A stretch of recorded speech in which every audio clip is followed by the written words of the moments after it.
My name is George Chuvalo. I'm a former fighter. My professional record is 97 pro fights, 78 wins, 71 by KO, and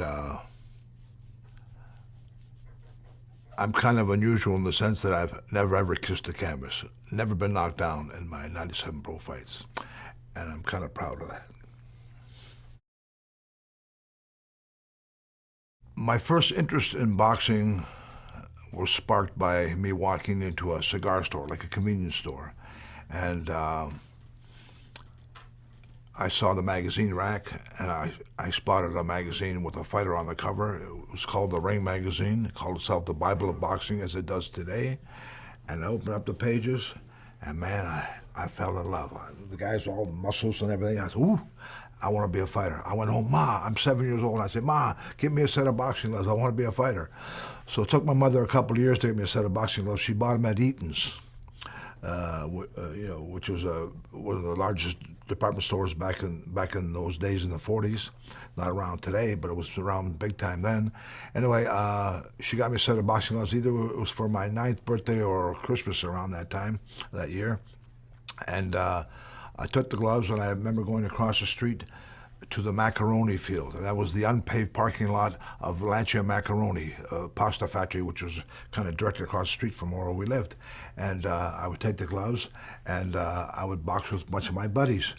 And what I did was take some of the tricks I learned from reading sports cards in Wheaties cereal boxes. Wheaties cereal box those days called itself the Breakfast of Champions. They used to have these sporting cards, and they used to have different moves made by different athletes with different sports, be it basketball, baseball, hockey, or boxing. And some of the boxing cards had Joe Louis on them. Joe Louis, the great champion of that time, and it would show Joe throwing a jab to the body.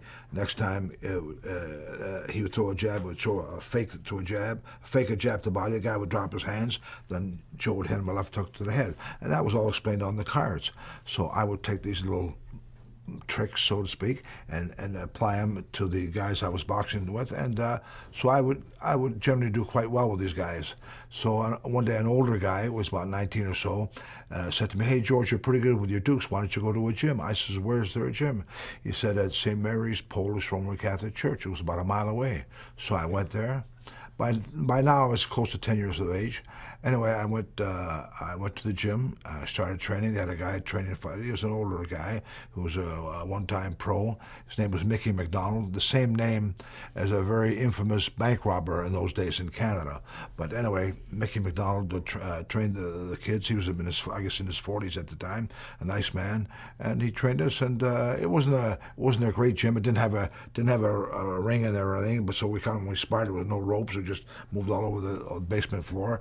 But they had a floor-to-ceiling ball which would punch, and they had a couple of heavy bags, and an exercise table. But it was sufficient for us at the time, and that's how I started. And my first fight, at the age of 10, 85 pounds, and that's how it all started. I think my most important fight, as far as most people are concerned, when they think about me, when they think about George Chuvalo, when the average guy thinks about me, they'll think about my first fight with Muhammad Ali. I think that was the most important fight of my life that way, in the minds of people. So when they think of me, that's the one fight they think of, the first fight. And it was a very important fight, of course. It was for the heavyweight championship of the world. It was with Muhammad, who already at the time I had fought him has developed a great reputation. He ended up being one of the greatest heavyweights of all time, one of the greatest fighters of all time, and it was a big fight. And at the time I fought him, it was in the midst of a lot of chaos. It was in the midst of civil unrest in the United States, the civil rights movement, the Black Panther Party, the emergence of black Muslims in the United States, Malcolm X, Elijah Muhammad, Vietnam War, Muhammad Ali's refusal to go into the war, about getting drafted, his comments with respect to the Viet Cong. I got no quarrel with the Viet Cong, and in the midst of all that, and of him being threatened to go to jail if he didn't go into the draft, if he wouldn't go supposedly support the troops in Vietnam and be part of all that. He was going to face jail time. It was a tough time. It was a very somber time.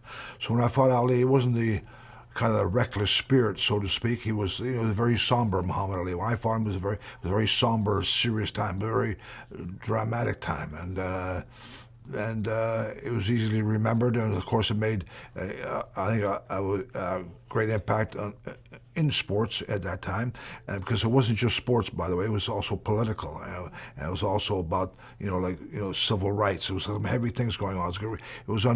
America was undergoing a great change at the time.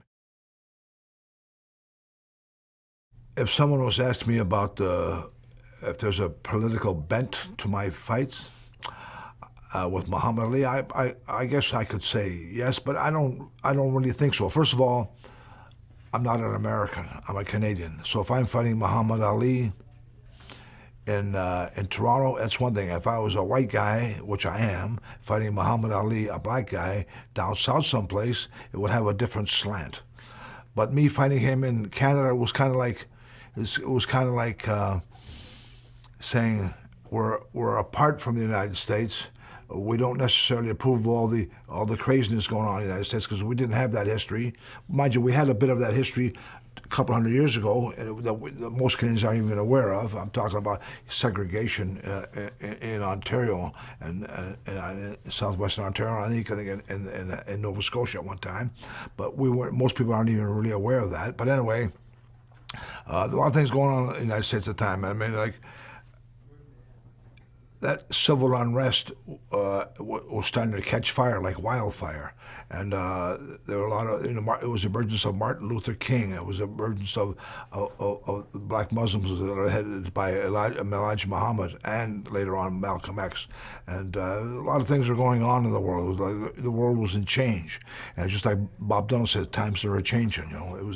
It was a different time, and when you're in the midst of all that, sometimes it's kind of hard to realize what is happening. It's happening, but you're aware of it, but you'll be more acutely aware of it later on in life. When you look back in retrospect and say, oh man, that was a wild time. That was a crazy time. That was a time of change. That was a time when things are happening, sometimes you're not as aware of it as later on when you look back and reflect and say, oh man, that was really something. That was really a dramatic time in history. And even when I fought Muhammad, when I see the old films, I see Muhammad and myself in the center of the ring, and a lot of times you don't focus so much on the pre-fight instructions, but the pre-fight instructions to us in the center of the ring was a very dramatic time, and we're kind of eyeballing each other, kind of trying to outstare each other, and it was almost like.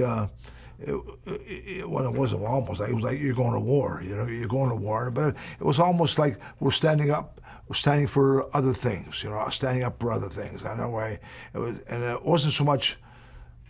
I'm trying to, it's what I'm feeling, and I'm having a little trouble expressing, but it's kind of like you're standing up for certain values. You're standing up for something, and especially with Muhammad, because he was in the midst of all that. He was in the midst of making a statement for his country. He was in the midst of saying, hey, I'm not going to do that. The brown-skinned people of Vietnam aren't bothering me, and while things are still going on in the United States at that time, with segregation and so on, he didn't feel like fighting for against the people who were really bothering him. So he's standing up for a lot at that time, and I guess in my own way, I was saying, I guess he's right, but yet, even though we're on the same side, perhaps politically, we're still fighting each other because we're still fighters. And no matter where you come from, and no matter what you are, when you're called to fight, that's your job. You're a fighter. And you're kind of funny. I always say you fight somebody, and what happens after the fight? You become friends. It's kind of crazy. You share a piece of history. And Muhammad Ali will always share that piece of history, especially the first fight. Because they keep showing it all the time on ESPN. They keep showing it all the time on television. So when people see me, that's the fight they're more apt to see me. When they think of me fighting Muhammad because it's shown so often on television. It shows me fighting Muhammad over and over and over again, and they don't show me fighting anybody else. When he came up here to fight me, there was a lot of pressure on him. I felt kind of when he came to Toronto, it was kind of a relief because I would see pictures of him in training, and he would talk about how enjoyable it was to be here in Canada. It was how enjoyable it was to be somewhere where he wasn't feeling the intense pressure. Even though he would still have pressure, it wasn't intense because he was in another country, a more relaxed country where there wasn't that intense pressure. First of all, we didn't have people fighting in Vietnam at the time. At that time, a lot of war resistors, a lot of draft dodgers, if you will, were in Canada seeking asylum in our country. So we were kind of like the country that was kind of siding with Muhammad at the time, and we welcomed him with open arms, and he felt very welcomed here, and that part was good. The only part I didn't like about the fight was that the Ontario Athletic Commission didn't deem it a heavyweight title fight. Everywhere else in the world, it was a title fight. New York City, Tupelo, Mississippi, Miami, Florida, Chicago, Illinois, Tel Aviv, Israel, Saudi Arabia, in Lebanon, in Yugoslavia, the former Yugoslavia, Bosnia and Herzegovina, England, Venezuela, everywhere else in the world, it was a title fight. If I win the fight, I'm the heavyweight champion of the world. But the Ontario Athletic Commission, in its gutless way, in its unique gutless way, said we won't recognize this fight as a heavyweight championship fight. We're going to call it a heavyweight showdown.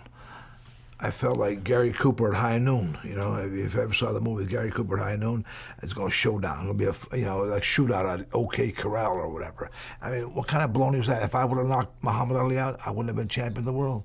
And that hurt me. And I said to myself, anywhere else in the world, by the way, all the other provinces in Canada would have recognized me as champion. Only in Ontario, my home province, they wouldn't have recognized me as the champion of the world. Because they felt that I didn't deserve a shot, even though I was number 6 or 7 or 8 or whatever it was in the top 10. They felt there was some negative publicity, and the publicity was really coming mostly from them. They thought I wasn't a worthy contender. I said, what kind? I don't know, you know what I mean? I started laughing to myself.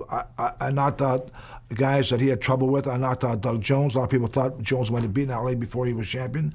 Ali won by split decision. I knocked Doug Jones out. Just from that fight alone, I should have been considered a worthy contender, So I thought it was kind of unfair to me that way, and I was kind of hurt the fact that they wouldn't recognize me as champion even if I beat Ali. But everywhere else in the world, I would have. So that part was difficult for me to deal with. But anyway, the fight took place. I lost the fight. The fight was a well-accepted fight. It was a better fight than most people thought. Was I nervous fighting Ali? I'm nervous for every fight. Was I any more nervous fighting Ali than anyone else? I don't think. I guess bigger fights have more tension. I mean, it's hard not to have. If I fight a crowd in front of a couple thousand people, the next time I fight with 16, 17,000 people, it makes it feel more important. And no matter who I'm fighting, with that many people around, and naturally, it's a different buzz. It's a different feel. It's a different vibration. It's different. It's different, and especially with a guy like Ali, and especially when it's supposed to be for the heavyweight championship of the world. But not without the blessing of not with the blessing of the Ontario Athletic Commission. But as far as everyone else was concerned in the whole wide world, it was for the heavyweight championship of the world, and that's what it was. It was heavyweight championship of the world. I think of myself when you're fighting for the championship of the world. Before the fight starts, you say, my whole life could change after this fight.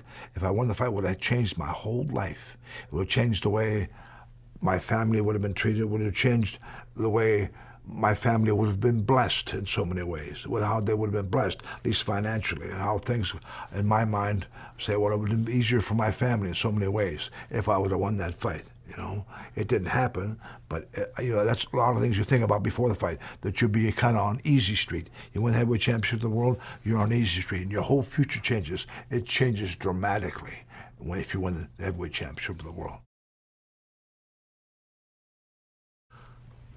I lost the fight, tough fight, but I think I surprised a lot of people. A lot of people were surprised after the fight that I went 15 rounds, and I always say, not only did the fight go 15 rounds, but I say, guess who went to the hospital after the fight with bleeding kidneys? And guess who went dancing with his wife? Muhammad went to the hospital with bleeding kidneys, and me, I went dancing with my wife. And in my book, loser goes to the hospital. So that way, I think I won the fight. That's I always have fun telling people that, you know. But it was a tough fight, a lot tougher fight than people anticipated, a lot tougher fight for Muhammad, I think, than he himself even anticipated. And to me, I say, hey, I took the fight in 17 days' notice. I didn't do too badly. Fighting 15, that's a long time. 59 minutes from start to finish. It's a long time. But it was a tough fight. I had a few bumps on my forehead after the fight, but I really didn't suffer too much damage. I wasn't cut. I didn't have any real problems after the fight. Let me put it this way. After the fight, I could say I lost the fight and I didn't realize a dream come true. But at the same token, I kind of gained a lot of respect from the boxing world after the fight. Some newfound respect after that fight. So in a way, it kind of compensated for the loss. I lost the fight, but there's kind of a new feeling about me, and kind of a new kind of a sense of respect for me that developed after that fight because of that fight. So it was it kind of shaped me as a tough guy. It shaped me as someone with dogged determination and all that. And to me, they made Muhammad Ali like a kind of a god. So when you fight a guy who's seen as kind of a god and you do well, it only reflects on me, so it reflects favorably on me that way, because the fight turned out a lot different than most people thought it would turn out to be. So it was a lot, it made me come out in pretty good shape that way in terms of image after that fight. It kind of enhanced my reputation after that fight and solidified my reputation for the rest of my life in so many ways. A lot of people talk about my ability to take a punch, and there are some things physically that you're born with that enable you to do certain things better sometimes than some other people. There's a reason why certain people run faster. There's a reason why somebody perhaps is stronger than somebody else. There's also a reason why somebody can punch harder than someone else. There's also a reason why someone can take a punch better than someone else. And physically, when I look at myself and I try to analyze it, one of the reasons is I have a very short neck. When you have a short neck, that works to your advantage. And why? If I had a neck like a stack of dimes, and I get hit with a punch, my brain would be more liable to reverberate, more liable to be rattled. Having a short neck gives me that distinct advantage. Also, I think I still have a pretty thick neck, but when I was younger, I had a thicker neck. I used to work a lot at developing my neck muscles, my whole shoulder girdle. And what I realized was at a young age was that a boxer should be like a football player. They're both contact sports. And it only stands to reason that if a football player trains to mete out punishment and also to absorb punishment, that same philosophy should be in the boxing game. If I'm trained to mete out punishment, I should also be training to absorb punishment. So I work hard, trying to work on heavy bag, work on sparring, work on developing my hitting muscles. I should also work on the muscles that help absorb punishment. So I worked a lot on my shoulder girdle. I worked a lot on my neck muscles. I should stand on my head for half an hour and move my head forward and backwards, side to side. And sometimes I'd be on the phone for half an hour talking on the phone and doing my neck exercises. I used to also chew a lot of bubble gum. Double bubble or whatever. I used to have protruding jaw muscles when I was younger, not so much when I'm older. And I think all those things help me take a punch. I think I could naturally take a punch for a lot of good reasons. But plus I have a bigger head than most guys. I think I have a fairly thick skull. I think that helps. I mean, it only stands to reason that if you have a small head, not going to be able to take the same kind of shot, not because your bone structure isn't there. If you have a heavy bone structure, it works in your favor. And that's the kind of head I have. And I also have a short neck. And I also worked on my absorbing punch muscles, so my neck and my jaws. So that worked to my advantage. And maybe, who knows about nerve endings? Maybe there's other things in there that you don't really know about. But all I know is that I could take a shot a lot better than most guys for sure, and that helped me. And plus, I was a much better fighter defensively than I was ever given credit for. To be honest with you, if I could pat myself on the back that way, people say, "Why are you kidding? You a defensive fighter?" Yeah, I hit very few punches on the vulnerable parts of my jaw, of my cranium.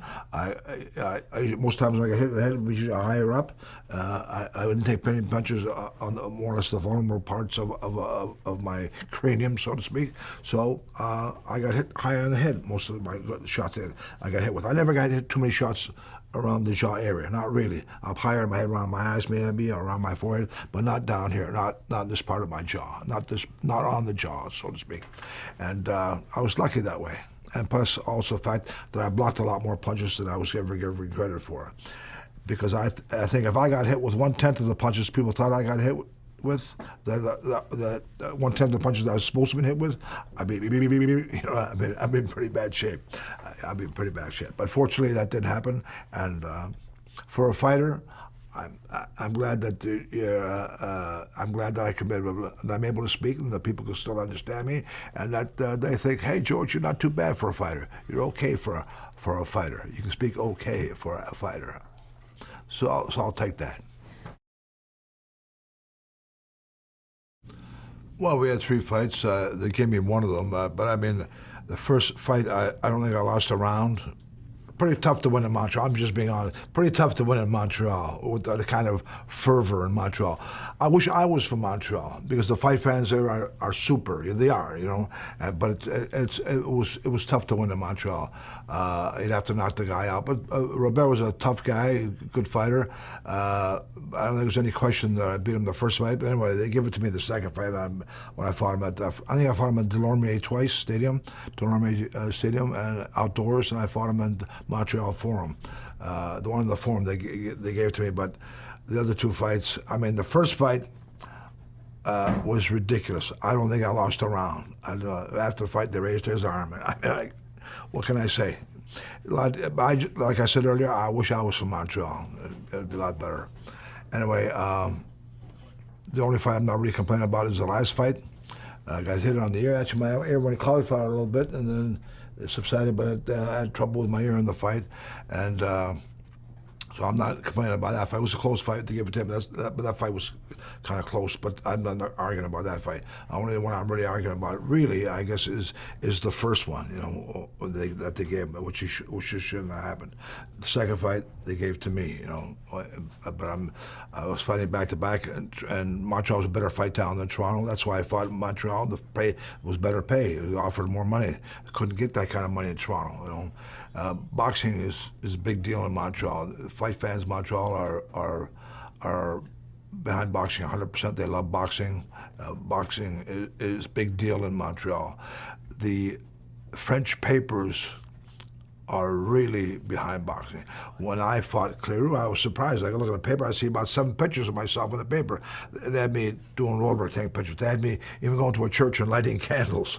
They had me eating food. I mean, they had me doing, 7 pictures in one paper, one edition. It was unbelievable. That will never happen in Toronto, never. First of all, you have to fight for space in Toronto because of hockey. But hockey is also big in Montreal. But when it came to a fight, they gave it big time attention.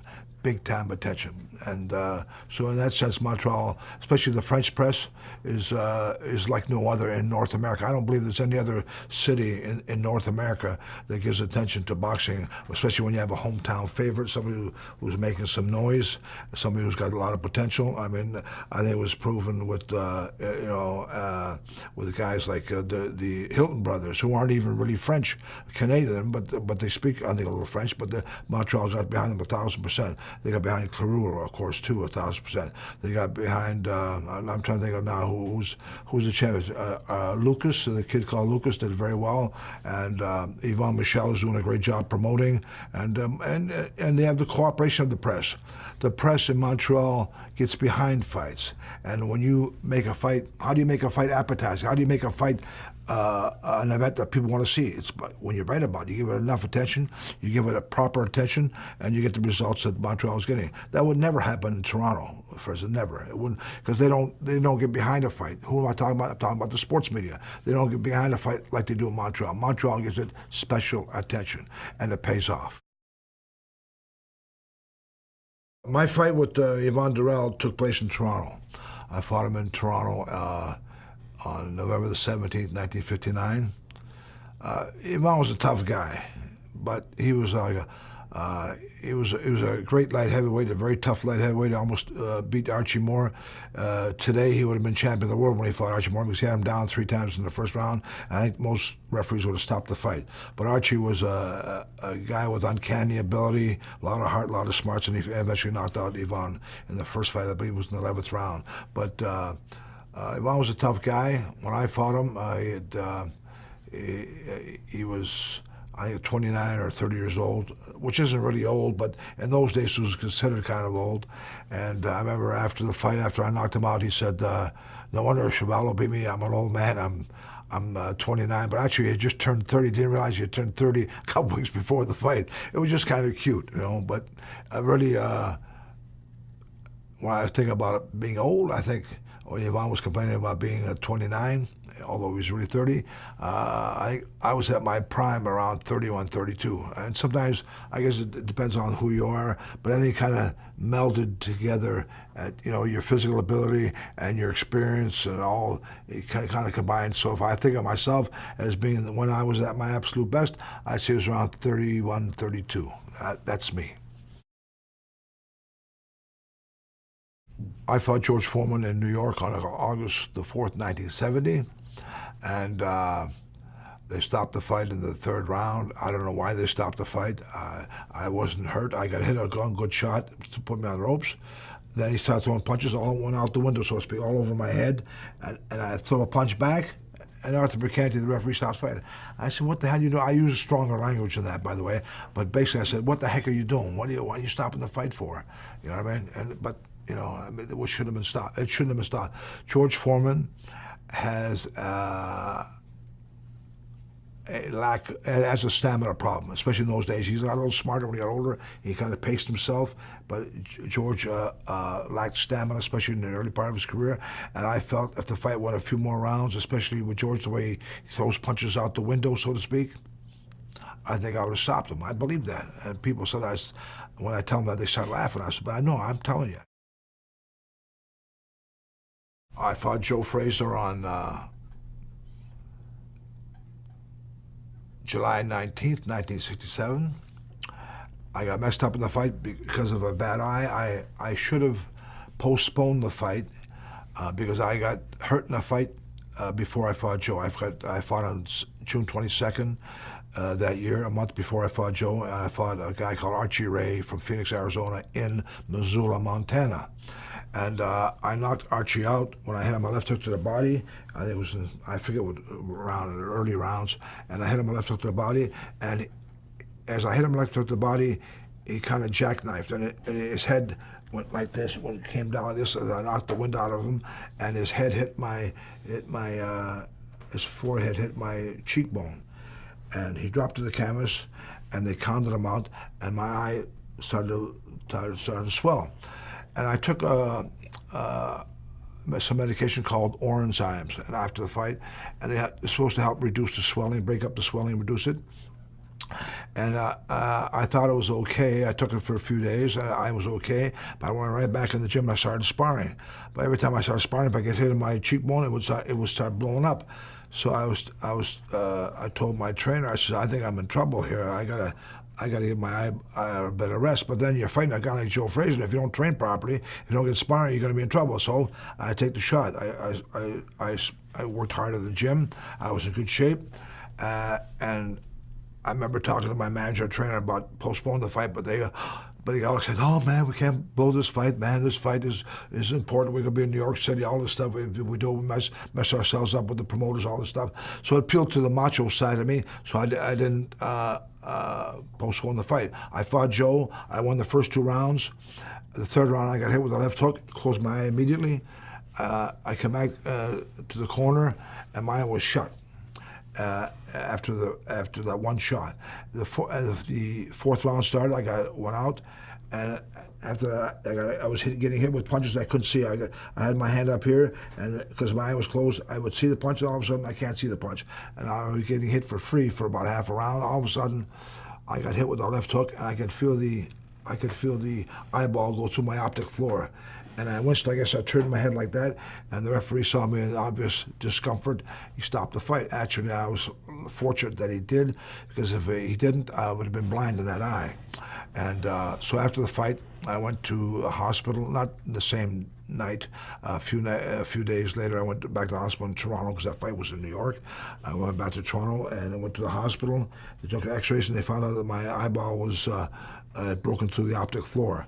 So they took my eyeball out, put a piece of plastic, silicone in there, put my eyeball back in. They sewed me up, and that was it. And I fought for how many years after that? 1967, for 14 years after that.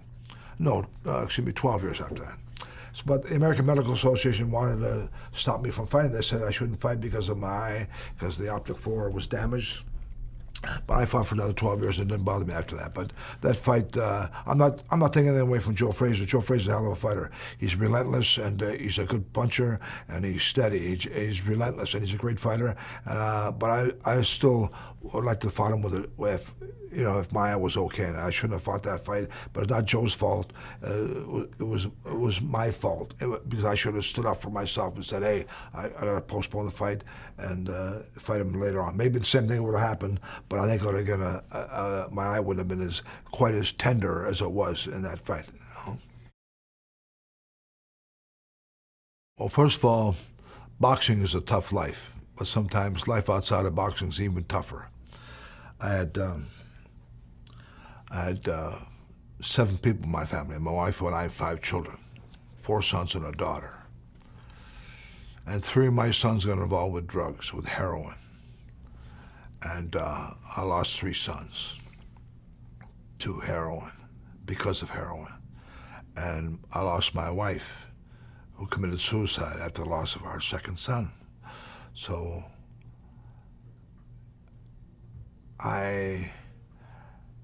in the midst of all the craziness that was going on with drugs, in the midst of me looking for my sons when they're on drugs, finding them in alleyways, finding them in parks, finding them in parked cars or parked trucks passed out on drugs, is a terrible part of my life. And after I lost 2 sons and my wife, I lost my wife 4 days after I lost my 2nd son. And that compounded with the loss of my 1st son was tough to live with. I was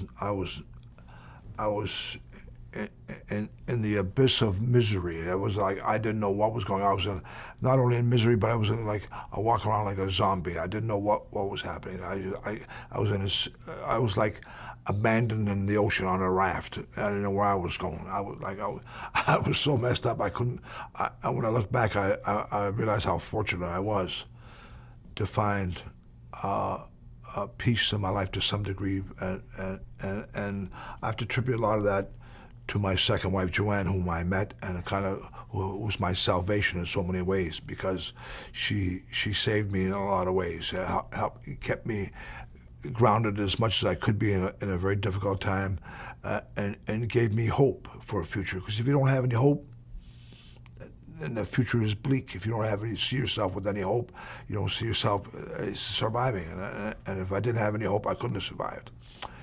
Anyway, I got married on January 27, 1995. And with Joanne and my family, it made things a little easier for me. But tragedy struck again, because a year and a half later, my son Stephen died, my 2nd son. And I didn't know what to do at the time. I remember, I didn't know, my whole life turned upside down. I had 5 kids. I lost 3 of them. I lost my first wife, and I was with my second wife at the time. But I I had the good fortune of having a wife like I did in terms of Joanne, because she was a nurse. She had a history of helping people in who were afflicted with drugs. She was a drug counselor, as well as being a nurse. And so she understood the problems of my family, and all of a sudden I started getting some calls to speak, just at a couple of schools, doing a favor for an individual. He says, "Can you do me a favor and come up to Huntsville in Ontario and talk at my brother's school? He's a teacher there. He's a principal there. Can you talk there?" So I went up there, and I didn't have any real set speech or anything. I just spoke. Whatever came out of my mouth just came out, and I spoke, and the people there were kind of impressed, and then they suggested that I keep doing that. I said, "Well, I don't know how it's all going to take place." I was still in a bit of a fog. I was still kind of like in another space, so to speak. But anyway, CBC decided to do a story on me. And this story actually took place just actually 9 months and 15 days before my son Stephen died. It took place when he was in jail for his 35th birthday. And they did a half-hour program on me, and it was shown on December the 5th, 1995. 2 days later, on December the 7th, I got a call from a charity and asked me to go around the country, if I would go around the country speaking to young people. They wanted me to go around with my son Stephen. I talked to Stephen on December the 7th, and I told him of what had happened. I'd spoken to a charity that they wanted he and I to go around the country to speak to young people about drugs. He thought it would be a great idea. But my son died 11 days after coming out of that particular facility. He came out on August the 6th, 1996. 11 days later, August 17th, he died. Overdose. At my daughter's place. He was supposed to come with me to make our first presentation on September the 16th at Pine Ridge High School in Pickering, Ontario, just outside Toronto, but he wasn't there. So I made the speech a month after my son died. Anyway, I spoke there at Pine Ridge, and then one school tells another that, and word by word of mouth, I started getting calls. I started going to different schools. Then I got a website started, and the next thing I have a foundation. And I've been speaking to schools now since 1996, last 12 years. And I say to myself, or people say to me, "Why do you speak?" I say, well, one of the reasons is that if I didn't speak, it'd be like my sons died in vain. Because my sons died, and because I speak about them, I speak about some of the horrible things that happened to them because they were drug addicts. Because of what happened, I can help other people. I can help young people sometimes make the right choices at the most important time of their lives. Because being young is the most important time of your life. It is the time that you essentially make decisions that affect you for the rest of your lives. Decisions regarding education, sexuality, lifestyle choices, smoking, drinking, doing drugs, they're all made as young people, The decision to do well in school, to continue through school, and eventually go to university started when you're young, in elementary school and in high school. When you make those decisions that enable you to formulate good enough work habits to get out of high school into post-secondary education. Because education is so important today, especially this highly technological age. I speak to young people a lot about self-esteem, because some things I talk about are really echoes of my son's mind, by the way. He was going to talk to young people about so many things, about self-esteem. And what is self-esteem but what you really think about yourself, the raw truth, the way you see yourself deep down in your psyche, and how important self-esteem is. Self-esteem is important to all of us because it tells you about yourself, about feeling good about yourself. And your successes, however minor or however major in your life, add to your self-esteem. And your losses also contribute to your loss of self-esteem. So the better you do in school, the better off you are. You see a healthy future for yourself and your future family. Because young people think about those things. Even though you're young, you're 12, 13, 14, 15, you're still thinking about a future. And if you see a healthy, bountiful future, easier for you to be happy. If you don't see a bountiful future, easier for you to be unhappy. And the happier you are, the easier it is to make the right choices in life. The unhappier you are, the easier it is to get pulled off track, to make imprudent choices in your life. That's a simple fact. That's very simplified, but it's very true. So what I talk to young people about is love. I say love is what sustained me through my most difficult time. Love of my family, love of my children, love of my grandchildren, love of my new wife. They all help me sustain. They all help me to stay on track, to get back on track and stay on track. And I think love is so important. I always talk to young people about hugging and kissing your parents. Sounds kind of hokey, but it's not. It sounds so simplified, but it's not that. It is simple, but it's also very true. The closer you are to your family, the more loving you are with your family, the better off you are. Relationships are so important in life. Relationships with your family, relationships with your friends, they're all important. You have to be happy. And if you don't have proper relationships, you can't be happy. But it's also important to feel good about yourself, to feel happy about yourself, to make the right decisions as a young person. Take care of your body, take care of your mind. Healthy mind, healthy body, like the old Greeks used to say. A healthy mind, healthy body. And when you love your family and when you show love to your family, out of that love becomes respect. Out of that love becomes honor. Honor thy father and thy mother. It's one of the 10 Commandments, and it's there for a reason. Our forefathers knew what they were talking about when they talked about honoring your father and your mother. When you honor your father and your mother, you do honor yourself in a way. As you respect your mother and father, you also respect yourself. When you respect your parents, you don't want to disappoint them. When you respect your parents, you respect yourself. And out of that respect, you want your parents to be proud of you. You don't want them to be ashamed of you. You want them to be proud of you. So all those things, you have all the advantage of love and making you hopefully make the right decisions because you want your parents to be proud of you. So those decisions, that feeling affects your choices in life. That feeling affects the choices you have to make sometimes at very difficult times.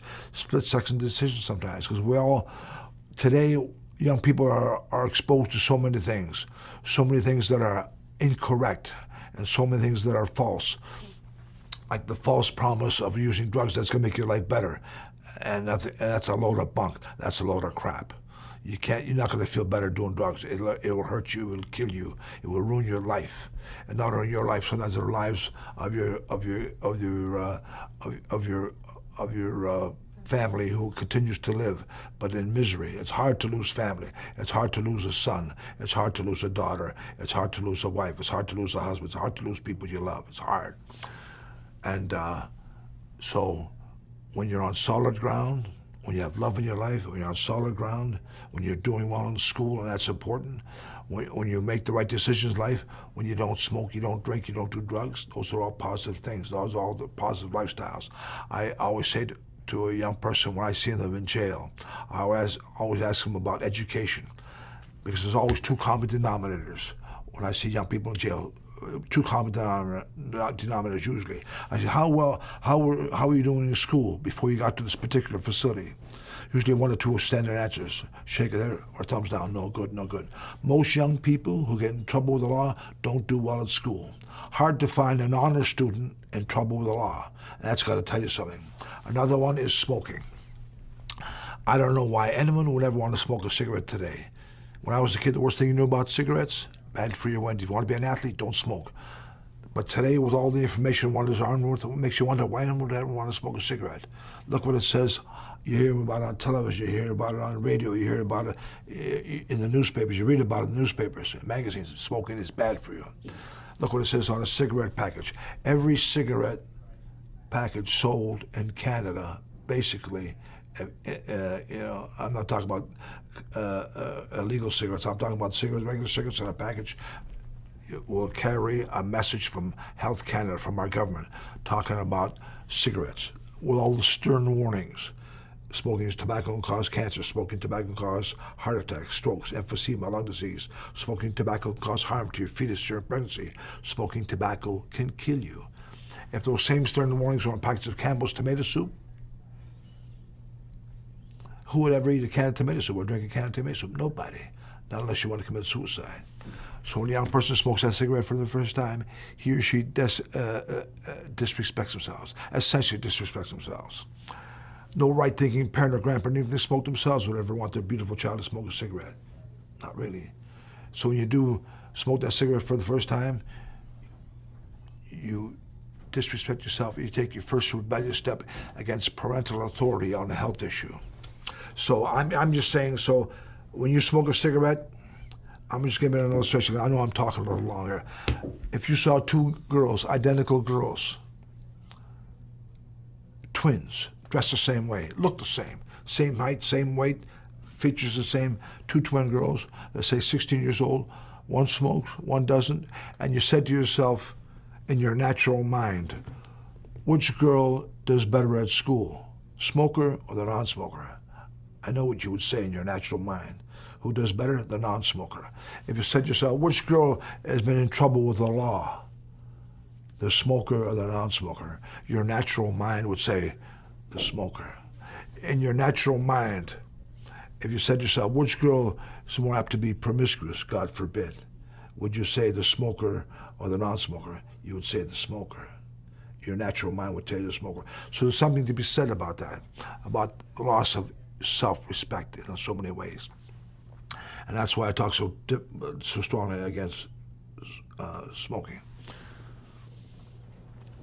You go to a party one night, I say to young people, young high school people, 10 people your age, 5 smoke, 5 don't, and alcohol is introduced at the party. Which group is more apt to try the alcohol, the smokers or the non-smokers?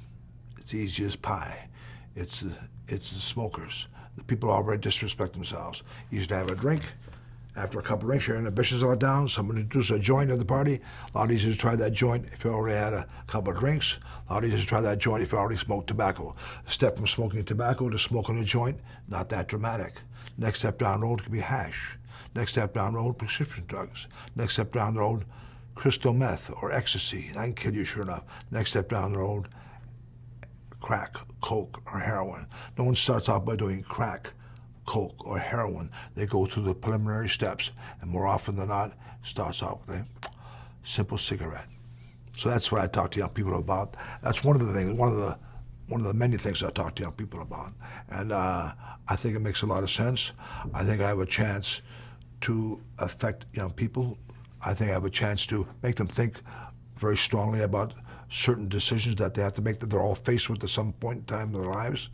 And if I didn't get feedback from them, from the teachers, from people, school administrators, from people in jail, from the people who run the jail, if I didn't get positive feedback almost on a daily basis, it'd be hard for me to keep going, you know. It'd be hard for me to keep going. But I get that kind of feedback. I get that kind of encouragement that enables me to go on and to keep doing it. As long as I have the steam in my body, I'll keep doing it. So that's what I do.